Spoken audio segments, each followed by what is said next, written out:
महाराष्ट्राचे मुख्यमंत्री देवेंद्र फडणवीस यांच्या वाढदिवसानिमित्त सेनगाव येथे भारतीय जनता पार्टी कार्यालयावर एका विशेष रक्तदान शिबिराचं आयोजन करण्यात आलं होतं। या शिबिरात अनेक रक्तदात्यांनी उत्स्फूर्तपणे रक्तदान केलं, ज्यामुळे सामाजिक बांधिलकीचे एक सुंदर उदाहरण समोर आले।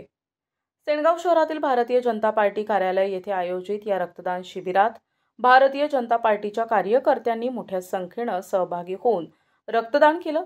यावेळी हिंगोली विधानसभेचे आमदार तानाजीराव मुटकुळे, के शिंदे, कृषी उत्पन्न बाजार समितीचे सभापती अशोकराव ठेंगल, नगरसेवक अप्पासाहेब भाऊ देशमुख, नगरसेवक सतीश भाऊ खाडे, नगरसेवक अमोल तिडके, संचालक अंकुश तिडके, तालुका अध्यक्ष कांतराव कोटकर, शंकरराव पोरुडे, तालुका उपाध्यक्ष बाळवण्णा उफाड, मारोतराव काळबांडे, गिरीधर तोष्णीवाल, निलेश महाजन, शंकर गाडे, योगेश महाजन यांच्यासह अनेक कार्यकर्ते आणि पदाधिकारी मोठ्या संख्येने उपस्थित होते।